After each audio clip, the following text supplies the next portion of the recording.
All right. Hello, everyone, and welcome to a new episode of our podcast. Today, I'm very happy to be introducing Sarah Outlaw, who is a practitioner of nutritional health and healing in general. She has several established practice, from what I understand, and is seeing lots of people, helping the world. So eager to hear what she has to share with us.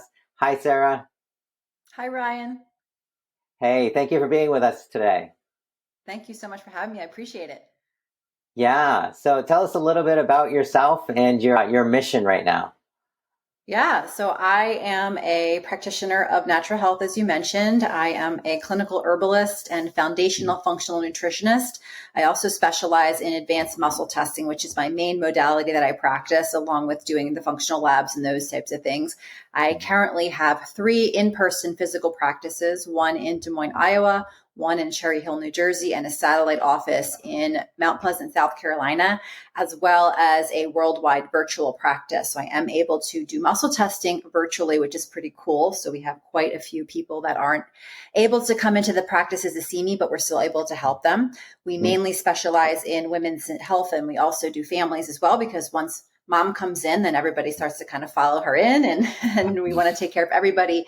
We take care of people's pets as well. So our mission and our purpose is to help people to empower themselves to take control of their own health without the use of unnecessary drugs and unnecessary surgeries, and really be able to care for their families in a way that's more natural, the way we feel that God intended. Wow, that's awesome. Sounds like a very busy life. It is very busy. Yes. That's so incredible. It's so great to hear someone doing so much to effectively help others. So that's awesome. Thank you. Yeah. I'd like to talk to you a little bit about women's health today, of course, and hormonal health, and what your take is on a lot of women come into our practice or I work with. They're having trouble with hormones. They're looking for second opinions, but they don't even think of how to get to what's causing the hormone fluctuations or imbalances. So tell us about that.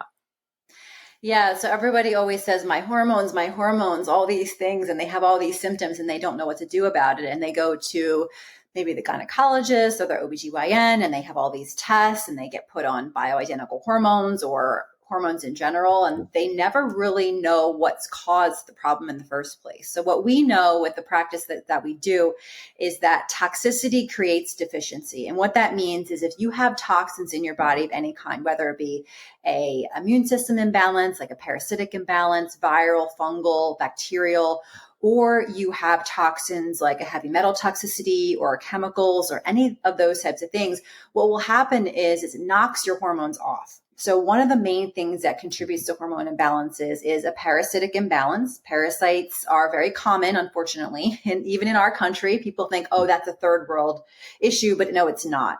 It is, I could do a whole podcast just on that, but it is a huge issue. They do disrupt the serotonin, the dopamine, all the other hormones in the body.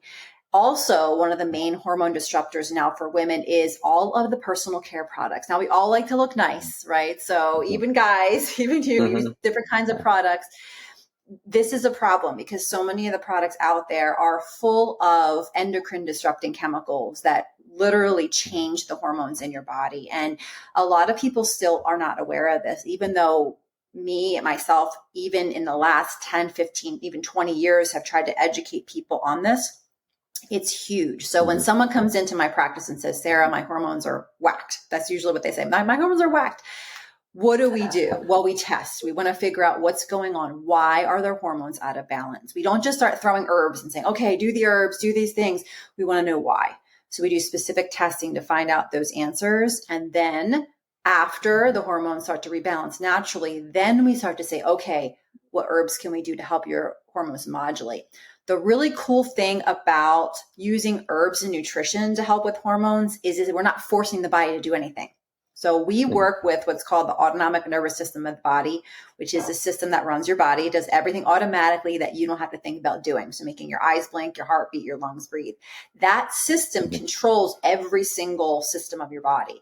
So if we nourish that system, it will do things automatically. So if you give certain herbs like chaste berry or wild yam, those types of things, it will actually allow your body to go back into balance, which is fantastic. So we do all of those types of things in the practices with women to help them finally get relief. And it's incredible. Nice. Oh, sounds amazing. Yeah, absolutely. And when somebody engages in that path, that would allow them to have their body put things right rather than trying to use a drug to bypass it, so to speak. Exactly. So what medication does, if you look at that autonomic nervous system, which is made up of the parasympathetic part of the nervous system, which is like your body's brake pedal, your rest, digest, and heal. And then you have your sympathetic part of your nervous system, which is all the active things your body does. So it's your gas pedal. That system runs on nutrition as its fuel. So if you give your body a medication, it bypasses the autonomic nervous system and forces the body to make a change versus nutrition, which nourishes the body and allows your body to do it itself. So it's a completely different way of looking at the body more holistically and getting the root cause and nourishing versus saying, here, take your medication. And what happens a lot of times, Ryan, is that people, when they go to the doctor, doctors have a very kind of narrow-minded perspective on care, where they see the symptom as something to get rid of because then the patient will be happy and everybody will be happy. So it's like your check engine light is on in your car. Someone's having hormonal imbalances. So they have hot flashes or they're having weight gain or all of those symptoms that they would describe as an imbalance. A doctor might say, here's a medication, maybe birth control, maybe something, hormones in general.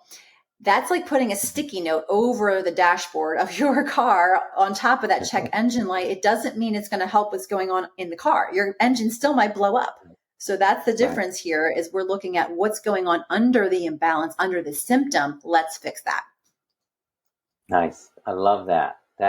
The analogy there, I've never heard it quite put that way, and that makes a lot of sense. The nourishing of the parasympathetic, so that you're actually regulating the body by what runs it or whatever. So, okay, great. Now, I've heard a lot about using nutrition, but I'd like to dive into that a little bit more. So when you say using nutrition, are we talking like taking certain vitamins or minerals, or is there a magic combo that tends to work, or how does that happen? I wish there was a magic combo. So what I like to say is, don't blame the thyroid for what the adrenals did, and don't blame the adrenals for what the mitochondria did. So what we're looking at with nutritional balancing and herbal balancing with actual supplementation is we want to work on the mitochondria. Mitochondria is that cellular energy. Think of the Krebs cycle in chemistry that we all hated to learn. It's that ATP production, that energy production in the body. It's what fuels the cells and gives your electrical system of your body what it needs to actually be nourished and fed, and your cells reproducing really well. If we nourish that part of the body, then it will rebalance the thyroid gland. It will rebalance the adrenals. The adrenals are in charge of over 50 hormones in your body, so they can get really unbalanced quickly. Those are, for those who don't know, and a lot of people don't know what they are, there are two little glands that sit right above the kidney, so right on the back of the body, and they are in charge of your fight or flight. They're in charge of your cortisol production. They're in charge of your adrenaline. So think about running from a bear, that type of reaction that you would have. Sometimes they get a little stressed out and they need certain nutrition to get them under control. So nutrition that would nourish the endocrine system, which is all of the glands and organs that are hormone producing or hormone balancing, they love certain nutrients. They love B vitamins. They love whole food B vitamins. So a lot of the B vitamins out there are actually made from coal tar, which is not something you really want to put in your body. So we use whole food B vitamins to help nourish both the cardiovascular system and the adrenals.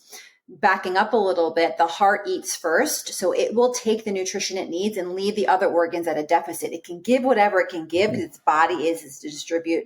It distributes nutrients to the body, but it needs to be fed. The cardiovascular system has such a huge job. The adrenal glands and the heart share nutrition.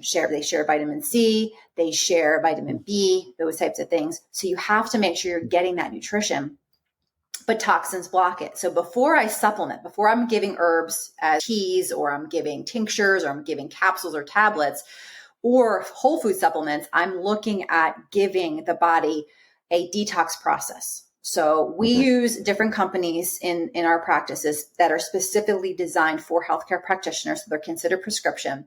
A lot of the things that we use initially are carbon-based. So think about humic and fulvic acid. Those two things are from the earth, and they are the ultimate adaptogen. So you might know adaptogens as ashwagandha or Tulsi holy basil or astragalus, those types of herbs that people will use to increase the adaptability of the body's ability to handle stress. Well, we go a step further and we use the humic and fulvic acid type products to feed the mitochondria and also to rebalance all of the endocrine organs, removing toxicity, which would create the body to not accept any of that. So it sounds complicated, the process, but it's actually very simple. Muscle testing takes the guesswork out of all of it. So I know what to do, when to do it, how much to do it, all of those things. So yes, we use supplements, we use nutritional products, we use herbal products, we use lifestyle changes, kind of all those things together, including dietary nutritional changes to nourish and sustain the body. Nice. Okay, great. And so once these fulvic acids, humic acids are taking some of the toxins out of the body and helping remove things and whatnot, then the nutrition will work more effectively. So that's kind of step 2. Is that right? Yes.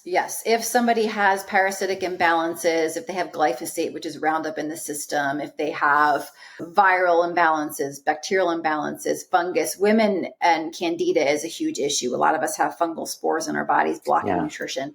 Once all of those things are detoxed out, then your body can actually absorb the nutrients and the endocrine system can also function. So we see a whole rebalancing of the entire autonomic nervous system, the endocrine system, all of the organs and systems. I don't know if you've ever seen, there's a chart out there. It's called the Harrower's endocrine system chart. And it's like, looks like a spider web. So it's all of the organs and systems, like all in a square, and each section is connected to the other section. So I have it up on my wall in my practices so people can see, and they can see how all of the systems and organs in the endocrine system work together.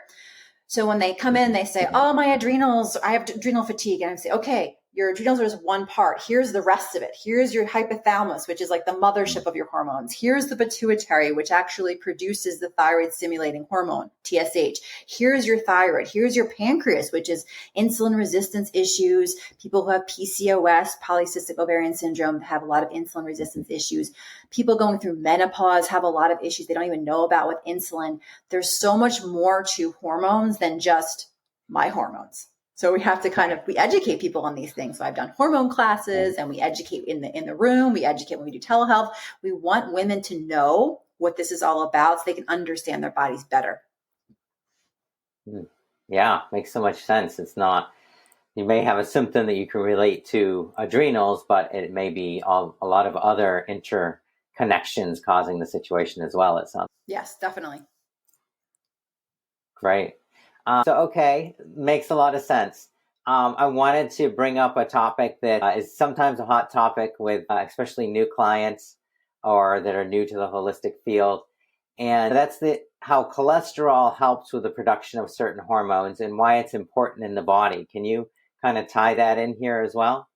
Yeah. So we're kind of moving into the direction of talking about the liver here, because the liver has a lot to do with producing cholesterol.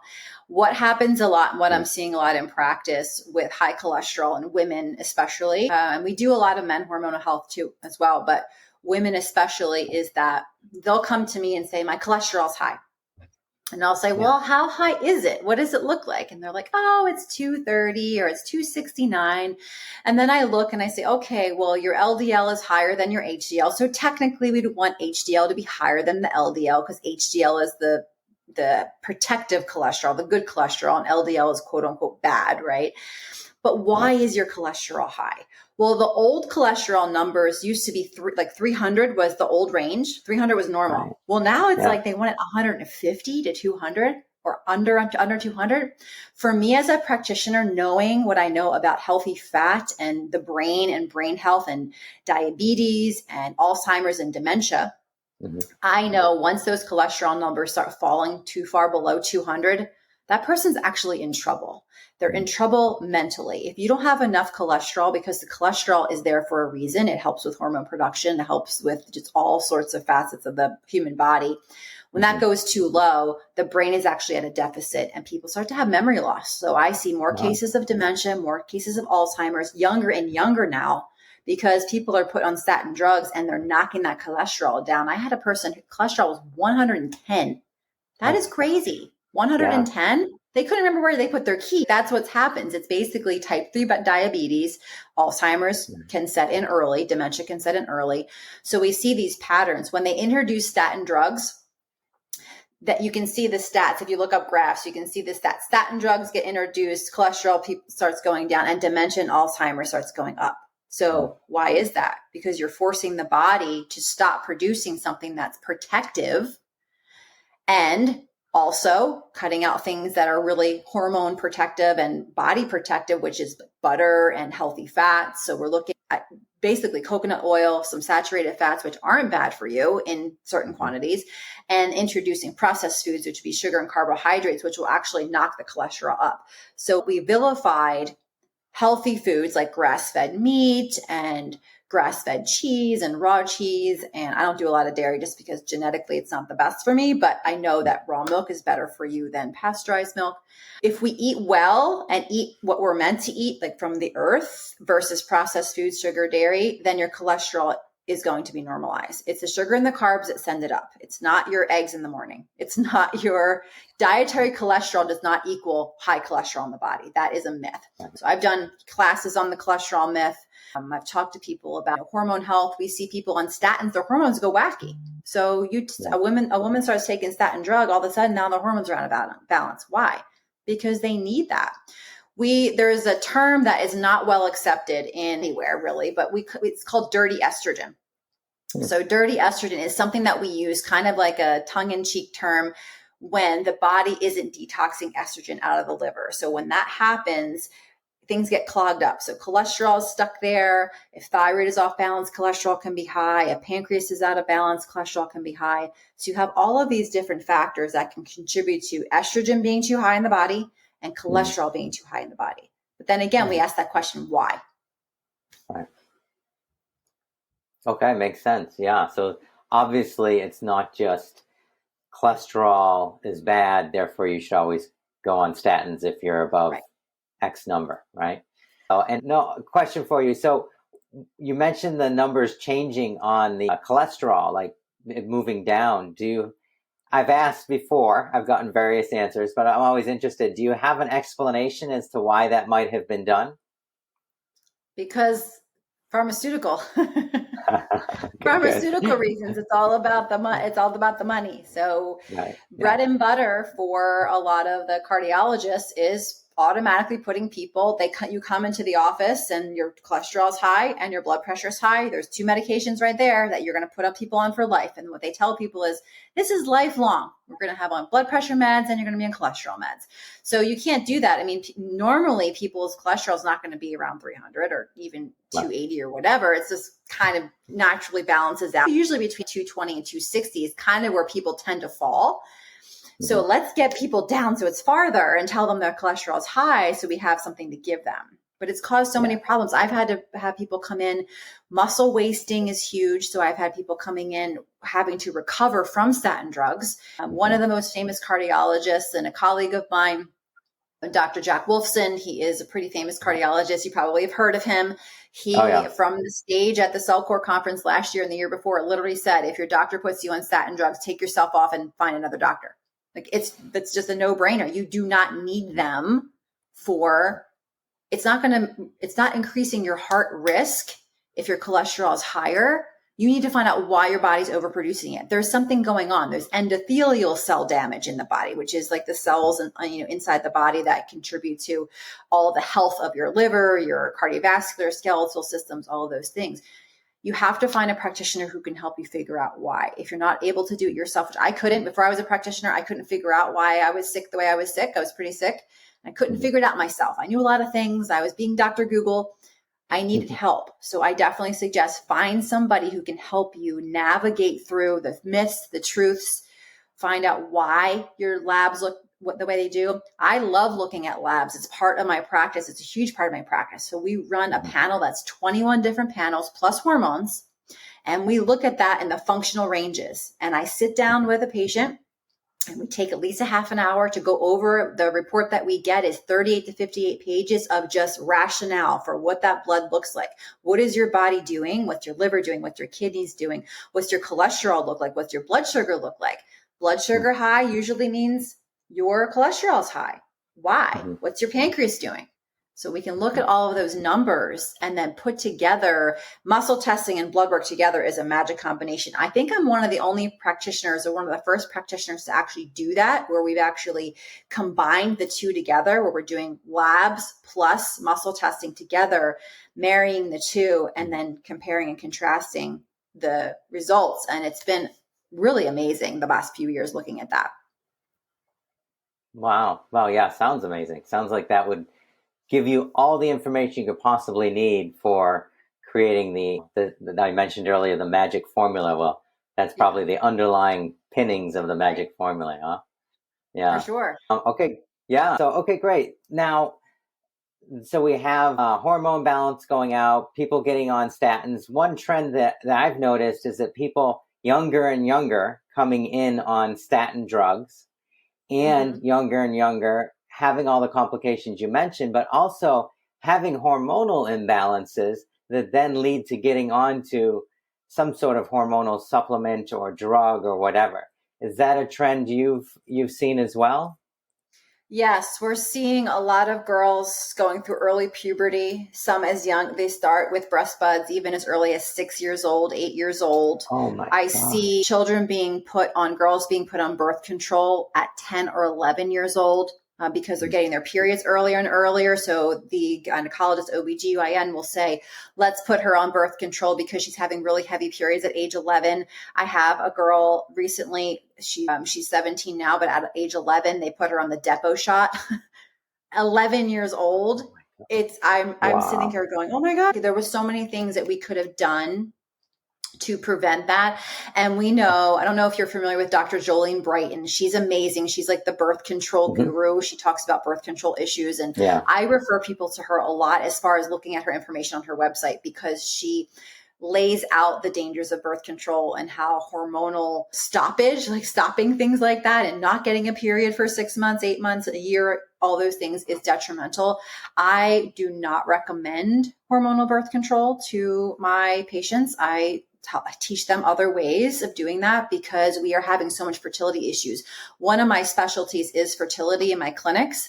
And we do help moms to, when they're having trouble with fertility, to be able to get pregnant. We have so many nutritional babies who've been born in our practice with our practice's help, but we see them having to recover from all of those things. And then we are also seeing a lot of girls earlier and earlier wearing makeup.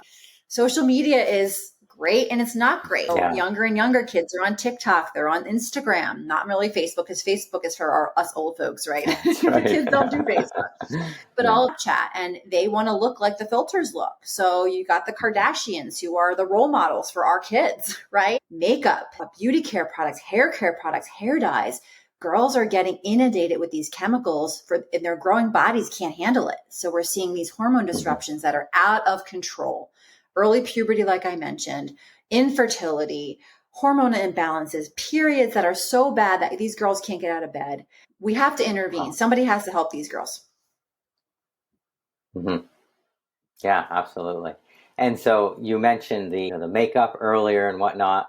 Obviously, that would be possibly a major contributor to these hormonal imbalances at such a young age. Right. Yes. There's phthalates in those. There's parabens in those. There are things that are just as bad as parabens that are replacing parabens because everybody knows that parabens are bad. And so you have all of these endocrine disrupting chemicals in these things. There are better options. Part of the things that we do in our practice is we teach moms how to use better, because I like makeup. I get my nails done. I get manicured. There's things that I do for myself that I know that I'm doing safely and healthfully by using products that don't use those toxins, so that you can still look nice and still wear makeup and still do your hair and use products and self-tanner, but you don't have to use the toxic stuff. So helping moms find companies that they can utilize for their children. There's plenty of makeup that they can use for their kids. Lotions are huge. Girls like to slather themselves, like to smell good. Bath and Body Works is not in our vocabulary in my home. Do not bring that stuff in my house. It's the most toxic stuff ever. But you have to educate. If you're not educating people on these things, they just don't know. How would they? Right. Right. Yeah. No, mainstream media is definitely not teaching them. Yeah. All right. Wow. Really, it's very shocking and almost hard to look at, but at the same time, it's great that there are options out there, and the social media aspect of being able to share that with lots of people via that avenue has its benefits as well, or like we're doing on a little podcast episode that people are going to listen to. So good information. Now, I wanted to ask you a little bit. It just came to mind as we were talking.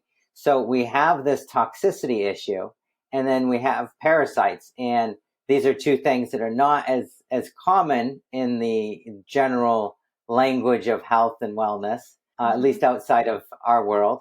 Would you say it's kind of a dual situation, or do the toxins come first and then parasites later, or do they feed off of each other? How does that work? Yeah, it's kind of like a chicken and egg situation. Yeah. So what I usually find is there's a toxicity that weakens the body. So either they've been exposed to a pesticide by eating certain foods, or glyphosate from somebody spraying the yard. I can't believe how many people still spray their yards with Roundup. It's crazy. All sorts of toxins that we're exposed to every day. Like we said, the makeup, those types of things. So the toxicity is going to weaken the body, weaken the mitochondria. So at a cellular level, the body can't heal as well. It can't protect itself as well. So autonomic nervous system is at a deficit. Then parasites are opportunistic. So then maybe you eat some organic lettuce that maybe wasn't washed properly, and organic lettuce doesn't have pesticides. So there could be parasite eggs on the lettuce. A lot of our food comes from Mexico, and Mexico is known for parasites. I have quite a few Mexican patients, and they will tell me, my mom used to give us parasite protocols all the time because we knew parasites were a thing. So it's something that other countries knew about and they take care of, but we are too good for parasites here. So we don't have those, but we get our food from other countries. So what's going to happen, right? Sushi, huge source of parasites. There's so many different sources of parasites. What I always find is that parasites are the bringers in of a lot of other things. So the toxins usually come first, body's weakened, parasites are opportunistic. You have organs that are a little bit stressed out. Parasites come in. Their job is to be cleanup crew. So say you have your pancreas is a little stressed out for some reason. It's leaking some proteins. Parasites say, oh, I'm going to eat those proteins. So let's go ahead and eat those proteins. That's our job. Got to be cleanup crew. They then get stuck in the pancreas. They get stuck in the pancreas and they can't get out. Then blood sugar starts to go off. And then hormones start to go off. And then diabetes starts. So one of the main causes of diabetes that we see are parasites that actually eat the tail and the head of the pancreas. So they actually start feeding on the organ, putting holes in the organ.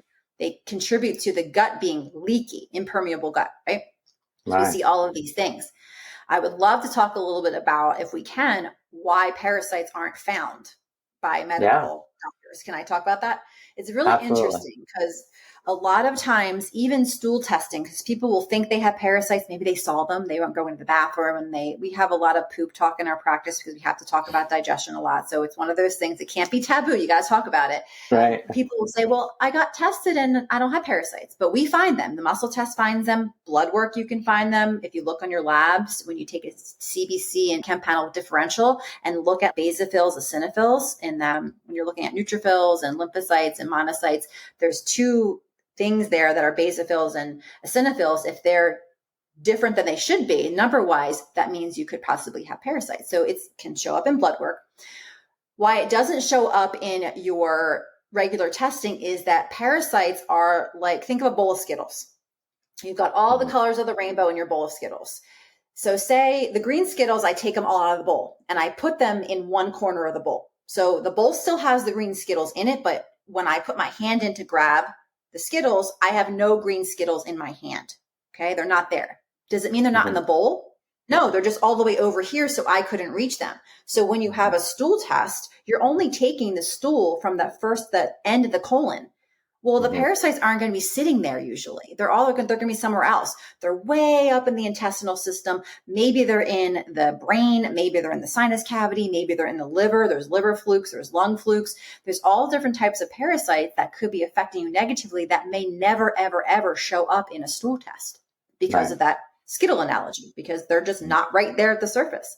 So 9 times out of 10, testing of any kind is going to, besides muscle testing, is going to miss the parasites. Parasites also bring in major pathogens like Lyme. So I'm a Lyme specialist as well. Lyme disease is what brought me to becoming a practitioner, because I had it for over 25 years, chronic Lyme. I was suffered for a really long time, illness wise.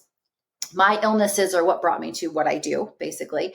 And we know for a fact that most of the people who have Lyme in their systems have never remembered being bitten by a tick.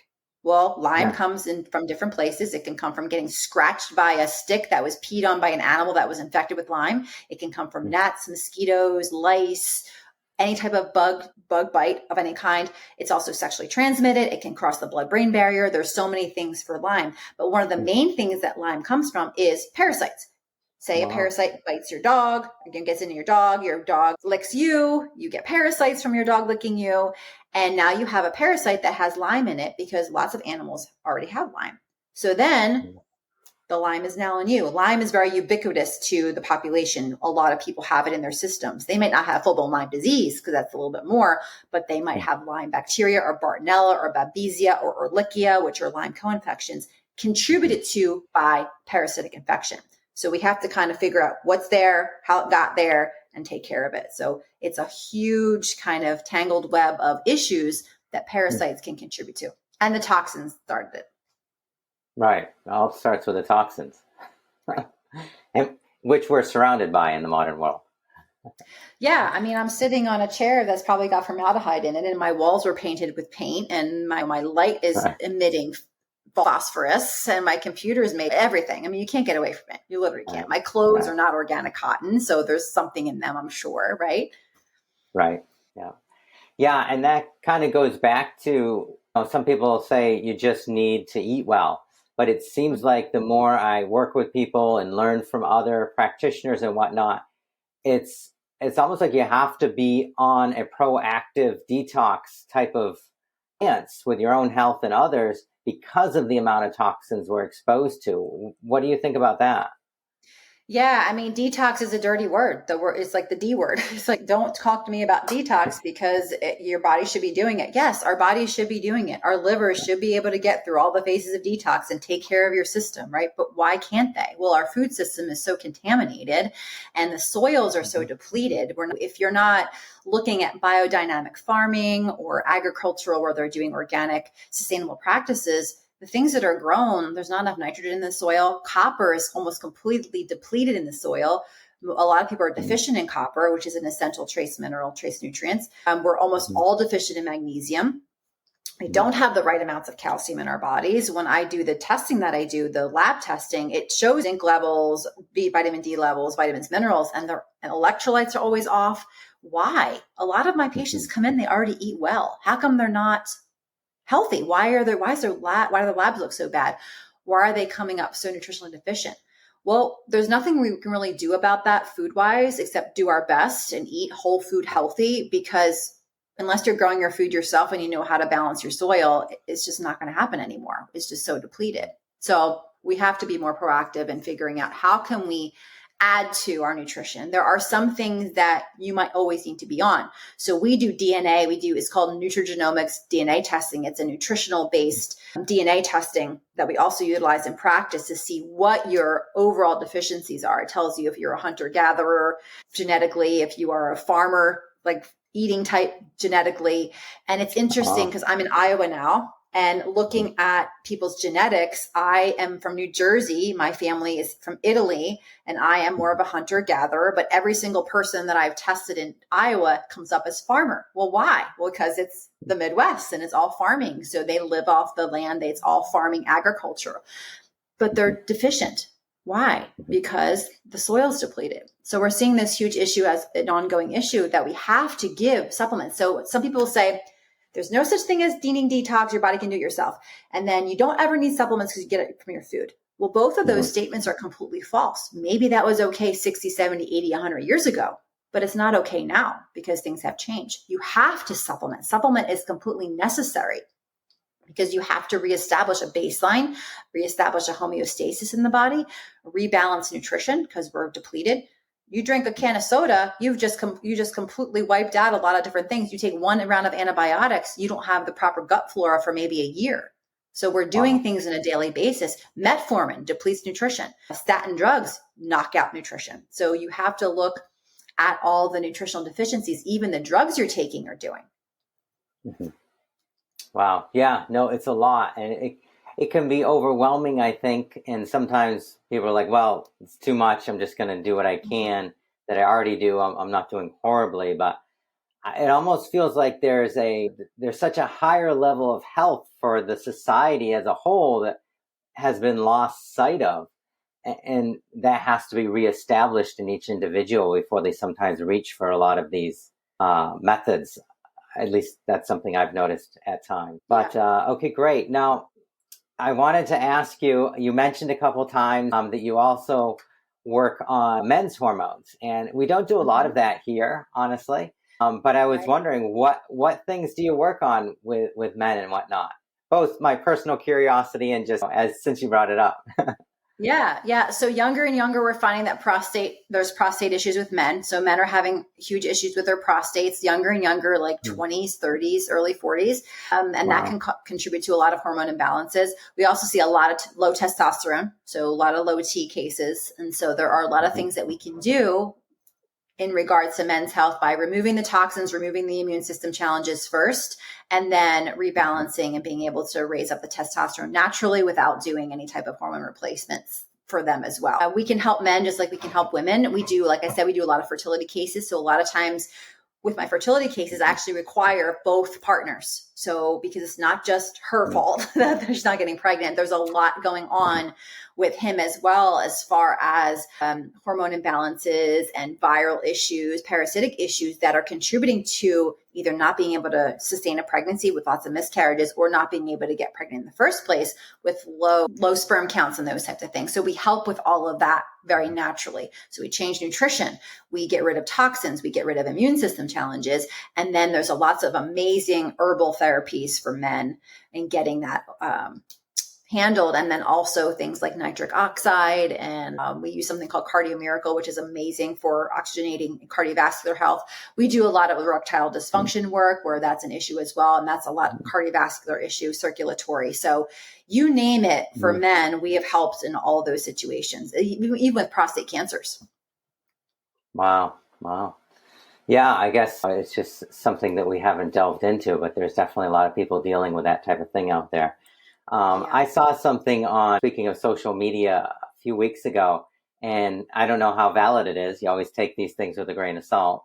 It said something about the testosterone level of the 40-year-old, like in present time, 40-year-old male was similar to the testosterone level of a 60 or 70-year-old male, like 50 years ago or something. Is that something you can speak to? Yeah, and not to be controversial or offensive, but it's the soy boys. Soy has literally ruined men and their testosterone. Yeah. So what happened is the introduction of soy formula. A lot of men or boys, babies, were fed soy formula, and it raised the estrogen. It's very estrogenic. Estrogen is higher, testosterone is low. So we're seeing literal changes in men from boys on in physical structure, testosterone levels, hormone levels, how they look, how they talk, how they act. Very feminizing, because the more soy you put in your body when you're developing, the more your hormones are going to be off. So that is one of the major contributing factors to this testosterone issue being really, really low. Yeah, no, that makes sense. We recommend that with our clients who come in who are women who are in any sort of hormonal imbalance. We're always like, okay, do you have any soy in your diet? Good, it's gone. But yeah, I could see that relating to men as well, of course. So, well, let me ask you this. This is a question I've had because we see this. We see people come off soy and things balance better. They respond more to the herbs and the supplements and everything. There's other things they need to come off of as well, of course, and all the toxicity. But so we have our segment of the world here, the Americas, or whatever you want to say. But there's a whole segment, from what I understand, in the China, Asia area, that actually has lived off of soy or soy type products for centuries, unless that's propaganda, but that's what I understand. Do you have can you speak to or clarify what the discrepancy is, why we react so badly to it, and then there's a population that seems to do okay with it? Yeah, so from my understanding is that in Asia, they utilize a lot of fermented soy. So they don't do a lot, like they don't eat a ton of like just straight up tofu, right? They use most like Okay. tempeh and fermented soy sauce, and the fermentation process doesn't allow for that much estrogen. So it actually changes it, it takes it out more. So if you eat more fermented, so I actually do recommend fermented soy for some things for health reasons. Non-GMO, obviously, because genetically modified soy is one of the highest genetic modifications and the highest glyphosate crop. So you have to watch what you're doing. But they don't eat a ton of tofu. So if you look at traditional Asian meals, it's not full of tofu and unfermented soy. Now they do edamame, so there's going to be some in that. But it's not as high as you would think in Asian countries. It's more the fermentation. Okay. Yeah, that makes sense. And because you work with clients and occasionally get thrown questions you don't quite know how to answer. And then you're like, okay, well, I'll figure that out and tell them later. Yeah. But okay, cool. Thank you for that. Sure. Great. So we covered a lot about hormones and how you deal with those things. Related to all these different topics, is there something, because there's a lot of information, it can be overwhelming. Somebody who's new to this, where would you say they should start if they're experiencing maybe some body issues that haven't been able to be explained by their doctor or whatever? What's a good place for someone to start introducing themselves to these concepts? Yeah, I mean, I always recommend getting professional help. Find a muscle testing practitioner, an advanced practitioner somewhere in the country. There's a lot of us around, and that is kind of the first step, because we all educate. Most of us, well, I wouldn't say all, most of us are really good at educating patients as well. And then following some of us on social media, we give a lot of information for free on social media as far as accurate information. A lot of us do workshops that you can watch publicly. So I know I've done tons and hundreds of them. So they're always in my video archives of Facebook page. And there are reputable MDs and DOs out there who we are colleagues with that give information. Like I said, like Dr. Jolene Brighton and Dr. Wolfson. And there are a lot of people out there that you can get accurate information from. Yeah. Yeah. So it seems like you just have to be open to the idea that if your body's not being fixed by what's supposed to, doctor, conventional type situation, then there might be other information, and just be open to going and working with somebody who has that information and or educating yourself on it as well.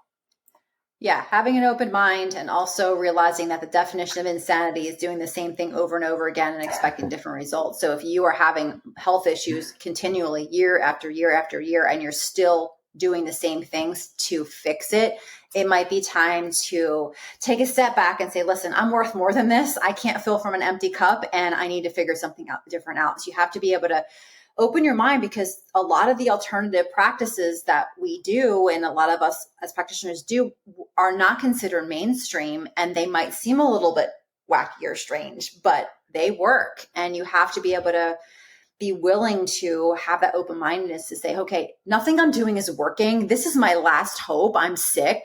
Can you please just help me figure this out? So that's what we're all here for. We just want to help you determine what's going on and just help you find a better way. Awesome. I love that.